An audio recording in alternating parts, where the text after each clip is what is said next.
പാലക്കാട് ജില്ലയിൽ യുഡിഎഫിന് മേൽക്കൈ. നിയമസഭാ സീറ്റുകളിൽ 4 എണ്ണത്തിലാണ് യുഡിഎഫിന് മുന്നേറ്റം.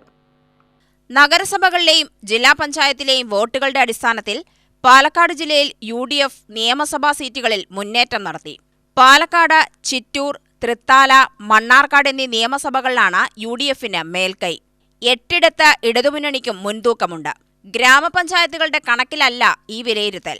രാഷ്ട്രീയം കൂടുതൽ വിഷയമാകുന്നതിനാലാണ് നഗരസഭകളുടെയും ജില്ലാ പഞ്ചായത്തിന്റെയും വോട്ടുകളുടെ നില വിലയിരുത്തിയത്. നിലവിൽ 2 എണ്ണത്തിൽ മാത്രമാണ് നിയമസഭയിൽ ഐക്യമുന്നണിക്ക് എംഎൽഎമാരുള്ളത്. പാലക്കാടും മണ്ണാർക്കാടും യഥാക്രമം ലീഗിനും കോൺഗ്രസിനും, ജില്ലയിൽ 7-ൽ 4 നഗരസഭകളാണ് യുഡിഎഫ് തിരിച്ചുപിടിച്ചത്. 2-ൽ ഇടതുമുന്നണിയും ഒരിടത്ത് ബിജെപിയുമാണ്. പാലക്കാട് നിയോജക മണ്ഡലത്തിൽ രാഹുൽ മാങ്കൂട്ടത്തിൽ എംഎൽഎക്കെതിരായ പ്രചാരണം ഏശിയില്ലെന്ന് വേണം കരുതാൻ. മണ്ഡലത്തിലെ പാലക്കാട് നഗരസഭയിലും മാത്തൂർ, പിരായിരി പഞ്ചായത്തുകളിലും യുഡിഎഫിനാണ് മേൽക്കൈ. കണ്ണാടിയിൽ മാത്രമാണ് ഇടതുമുന്നണിക്ക് മുൻതൂക്കമുള്ളത്. മാത്തൂരിൽ അംഗങ്ങളുടെ അടിസ്ഥാനത്തിൽ ഇരുമുന്നണിക്കും ഒപ്പത്തിനൊപ്പമാണ്. യുടിവി ന്യൂസ്, പാലക്കാട്.